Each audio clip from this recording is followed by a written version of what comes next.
it on the slide. Look, you're not even my students. I'm already reading slides to you. Making our profession more professional.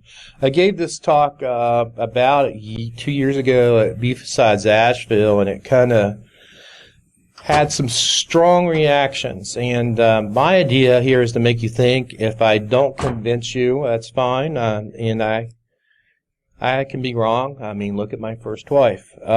So everything I say here is not the express opinions of Marshall University, and they may not be mine after this talk's over. Network Scout's a project that we did as an undergraduate concept. We came up with the idea, me and Justin Brown, who was working up in the Hackers for Charity booth, and we had 2 students who actually worked on it. So it's on GitHub. Check it out, Network Scout. And we have the device upstairs in our booth. Marshall University is a sponsor this year. Listen to my podcast, and then I'll have 6 people listening to the podcast. Reboot it, podcast.com. We've had some interesting guests over the last year and a half or so. We've talked to Sabu, we've talked to Weave, and we've actually had students on as guests, but we do it for fun. So the hacker ethic. The hacker ethic is all information must be free. Mistrust of authority.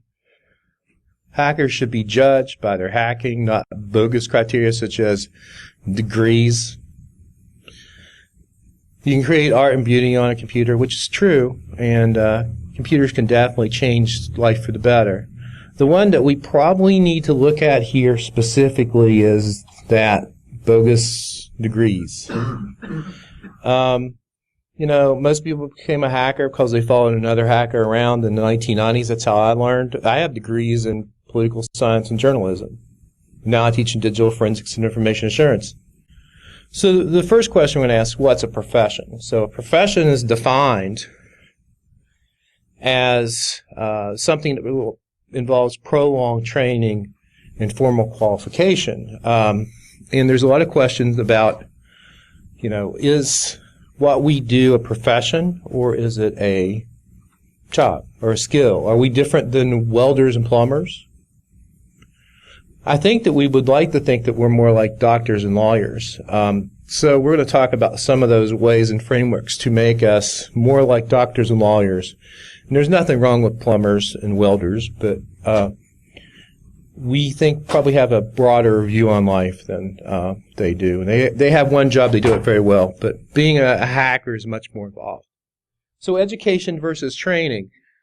Training is teaching someone to do a specific job, right? We call it vocational training, generally. If you're going to be an electrician, you become an electrician's apprentice, and you follow around an electrician, and they teach you the skills of the trade. We're a very young industry. We're basically the personal computer is 30 years old. I went to college before there were computers, which is amazing because I don't know how we ever communicated or knew where each other was. And it's not like you had, in 1985, you could make a Facebook event for your kegger.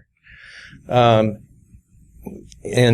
couldn't use this thing called a cell phone, because if you had a cell phone, you were extremely rich or extremely pretentious in 1985. So we didn't have the internet until 1995 on a long scale, and I've got students who are old as the internet at this point. But generally, if you look at it professionally, we are a very young profession. We didn't have the first DEF CON until 1993, first ShmooCon in 2005, and the first Derbycon was in 2011. Was anyone here for the first Derbycon? Yay, Derbycon. I was here too. So we suck at what we do. Breaches get bigger. We lose more and more data every year. We must find a way forward. By the way, I have some attribution dice upstairs on the Hackers for Charity auction. I don't do attribution, so if you're in the attribution game and need to roll the dice, I think they're loaded for Russia at the moment. They were loaded for China, but please go check out the Hackers for Charity auction.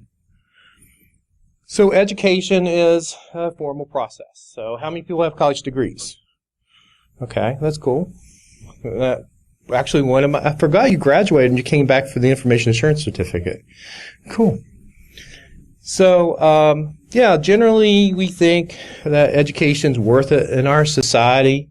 But, how many people started out in the hacker culture by basically going, does anyone remember Millworm? Used to hang out on Millworm. I used to hang out. There's this site called Slashdot. Does anyone go there anymore? No. Internet Relay Chat. Still going Internet Relay Chat. So there's still a lot of stuff going on. And, once again, if you wanted to be a lawyer in the 19th century, that's how you became a lawyer. You didn't get a Millworm and IRC, but you went to the equivalent, which was you apprentice with another lawyer for a specific period of time, and then, like Abraham Lincoln, you read a bunch of books by the fireplace, and boom, you were a lawyer. That's sort of where information security has come from in the past. Johnny Cochran and the rest of the people wearing suits and arguing big cases nowadays have gone to law school. And they have to take continuing education. That's true of many different professions, including doctors, lawyers, etc. So what's the path to becoming an information security professional? You have self-learning, training, offensive security certified professional. So I love the offensive security stuff. And then there's education. And all these are just as legitimate. But I think we're moving beyond the days of self-learning and training and more toward education. And in the interest of full disclosure, I do teach digital forensics and information assurance at Marshall University. But I think that what we have is changing paradigm. I hate to use the word paradigm, right? So bad as the word cyber. Maybe we should call it the cyber paradigm. And I am trademarking that, by the way. Don't you people steal that. Cyber paradigm should be the name of this talk. So, we're beyond dropping O days, on stage, as Chris Nickerson says, you can stand up here and tell Oracle to eat me. But the question becomes, is that helpful? In the long run, is it helpful? So what framework do we have for penetration testing? There's a few out there, but what's the one? PTES, right. And I use the PTES to teach all of my students because it's a very good framework. And this is what I'm trying to say here is that we need to start moving toward standards in our industry and start adopting standards. And I think the PTES is pretty widely accepted among the people probably in this conference. But I'm also on the NICE framework, and I work on the National Cyber Watch curriculum committee. They don't know what PTES is. They're still teaching using very old learning objectives and very old textbooks. So part of our profession needs to be to educate people who are doing the education what real-world skills that penetration testers need. And of course, here's another example of that. It's an emerging standard, but an emerging standard is better than no standard at all. Yes? Is your talk about making penetration testing a more professional field or making InfoSec a more professional field? InfoSec. We're just going to talk specifically about penetration testing because that's an easy example. Okay, and then we're going to go on. We're talking about like the CISSP, for example. So we have accreditations now, and we have CISSP. But it's not really the best accreditation for penetration testers. I really think that we need to look at some. I hate to say this, but we really need to look at some sort of exam, such as are taken by lawyers have to have a CPA, right? Doctors have to pass boards. So as well as having education and being a well-rounded individual, I believe that we need to move toward a standardization of accreditation. Do you have your CISSP? No. I'm an OSCP and I'm Security Plus. Okay.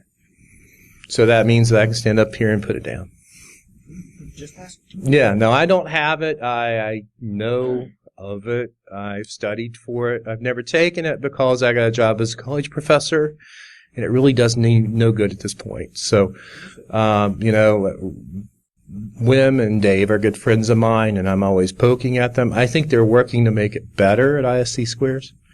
But I don't know that it's perfect. And that's all I'm saying. Nothing's perfect at this point. And I'm trying to get everyone to think. I don't have all the answers, or I would be out selling this solution on street corner. But I'm just raising the question. And part of this is I'd like to hear your feedback on what you think we could do to make our profession not a trade, but a profession, and be held in high esteem because we are well-trained professionals. And do you all feel like you're that way now? Yes, sir. I don't. I feel like we're the auto mechanics of the business industry. Right. Everybody hates us. Right. But when they need you, they expect you to jump through hoops and come running. Oh, yeah. They want it. They want their oil changed, but they don't want to bring the car to the garage. Right. Yeah, I think that, IT has always been a cost center. It's like, it's not seen as an asset. So, one of the things that I tried to instill in my students is that we're there to guard what makes that business money and to enable whatever makes that business money. So, yes, sir. And to that point, Mm-hmm. and to his point as well, you're talking about the OSCP and you're talking about penetration testing. Right. Okay. The reason they see us as a cost center and they don't want to call us is because in most cases we don't relate to the business. I agree. We do a very poor job as an industry of relating to business. We work sort of in our own narrow areas. Even if we relate to the business, we don't always bring in any revenue. So Right, exactly. It's true. And not an asset. Well, But by the same token, when you buy business insurance, that's always a cost. It's never an asset, but it'll cover your asset. right. That's true. And I'm seeing more and more assessments coming my way whenever I do consulting in the summertime, is where somebody wants to buy cyber insurance and they need to make sure that they're doing what they're supposed to be doing. So if they do have a breach, they're going to get insurance to pay.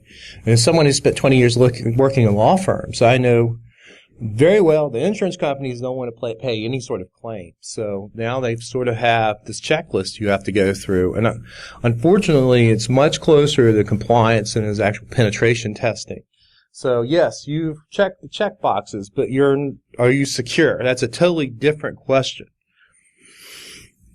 So in the case of accrediting professionals, step 1 is education. Step 2 is hands-on skills. I don't think that we have a lot of educational institutions teaching hands-on skills. There's a lot of emphasis on theory and book learning, but if you can get down and dirty with the tools, you're going to have a much better education. Yes, sir. That's the thing, right? They say that we're a career, not a profession. Others that they consider to be professions, they're almost all embedded in the standard brick and mortar institution. Right. And we're not necessarily embedded in the brick and mortar institution. Not yet. After the brick and mortar institution, there is a government licensed body that provides necessity. Right. You're an accredited individual. Right. And after you're an accredited individual, specializations that teach you in the field. But we don't have any of that hierarchy because we develop outside of that hierarchy. Right. And I think that that's changing, though. We're seeing more degree programs come online. Some of them are good. I think my own degree program is very good personally. Well, because we're very highly hands-on in digital forensics information assurance at Marshall University. So these people up here are actually using tools. They're using tools they're using in the field. And that includes Kali Linux, Metasploit, access data, and they actually leave school with certifications on the forensic side. And Celebrite, too. We just became a Celebrite shop. Yes, sir.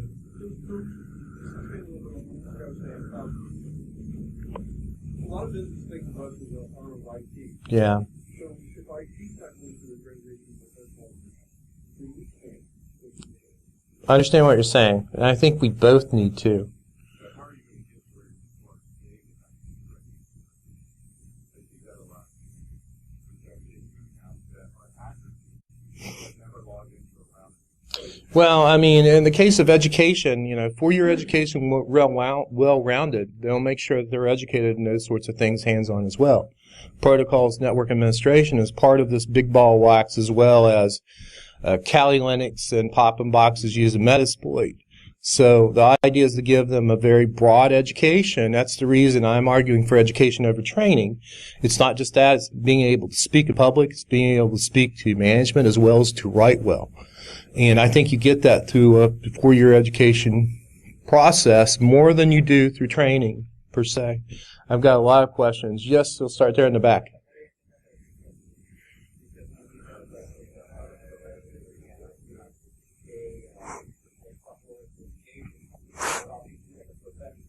Right. I'm not saying maybe you don't. I'm raising the question, and I'm looking for you all to give me feedback, and that's an interesting point. Why do you have to have that split? Yes, sir. So you mentioned that it would be ideal that you go through education program and you have a well-spoken state management and have these skills, and it's great, but it's the antithesis of our industry. Our industry attracts individuals who do not like copy. I understand. We're very black and white oriented. We don't really do shades. Well, Describe me as an MBA. You can speak IT, and that's great. I don't think it's an MBA. I think that I could put Wyatt up here right now, and he has technical skills and also the skills to talk to business as well as speak in public. I think it's possible. I understand where you're coming from. There's a lot of people who are attracted to our industry that don't like to talk to people, and that's fine. They'll end up in jobs where they don't have to talk to people. But I think for you to be a well-rounded individual, generally you should still have the opportunity to have that sort of learning and lifelong learning. And then you may accelerate at it, you may not. It just depends on where your talent lies. Yes, sir.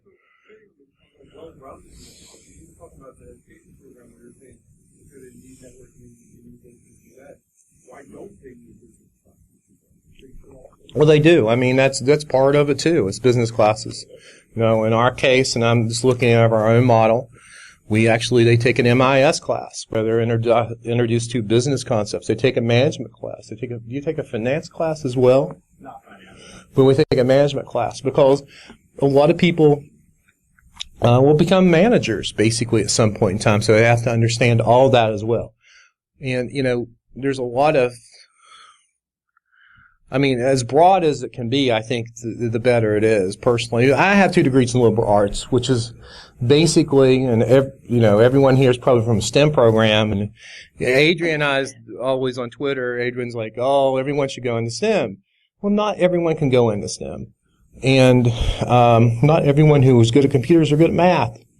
It's a big tent, basically, for our industry. And I think that being exclusionary is problematic. I think more well-rounded, and the bigger the tent is, the better we are as an industry and as a profession. Yes, sir. I guarantee you, besides you, that there are other people in this room who know more about technology than I happen to. But I'm a serious technologist. I'm a CISSP, and I'm thinking of going back and getting a business degree because if I want to sell to the business, I have to be able to talk to the business in the business's language.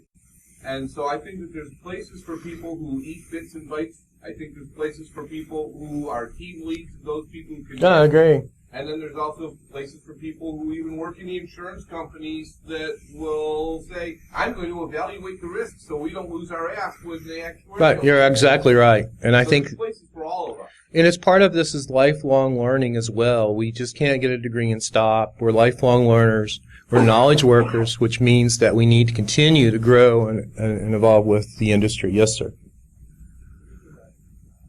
Huh? I can't hear you. I'm sorry. Okay. Right. Right. Right. Yeah. I agree. I think that's great. At Marshall, what we've done is we've rolled our program into it's called the School of Forensics. So it's DNA, trace forensics, criminal justice, and digital forensics at both the graduate and undergraduate levels. Yes, sir. They're behind you, and I'll take you.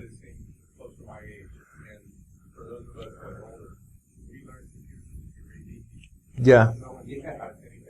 Yeah. So we happen to have a friend at a school who owned a computer. We were too poor to have one, and the teacher had it. So that's Right. how we learned about InfoSec and got pretty close. Right. So until the education goes down to children, until it goes into our schools at a young age, it's never going to teach.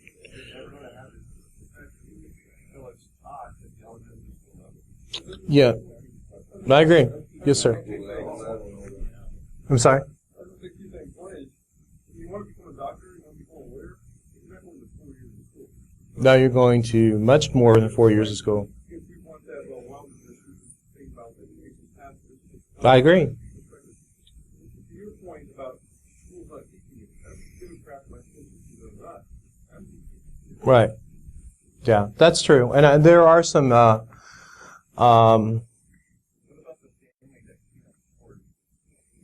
well, that's what I was going to say. That there are some grants out there. In fact, we're applying for one. I can't remember what it's called. I think it's called Cyber Gym, where we're basically going to bring in kids and young middle school girls, teach them Python.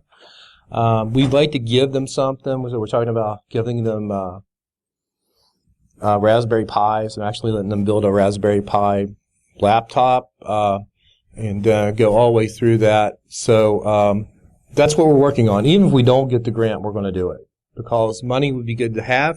If we can't get the money, we'll partner with we've got a Marshall University Hackers for Charity group. We can raise some money to do that as a local outreach. And the other thing we want to do is make it free. Now, if we teach a summer camp, we've got to charge a little bit of money for overhead. If we can get a federal grant or figure out how to raise the money through Marshall University Hackers for Charity, then we can do that for free as well. But yeah, part of this is outreach, and we're also going to do a camp for teachers, teach them Python.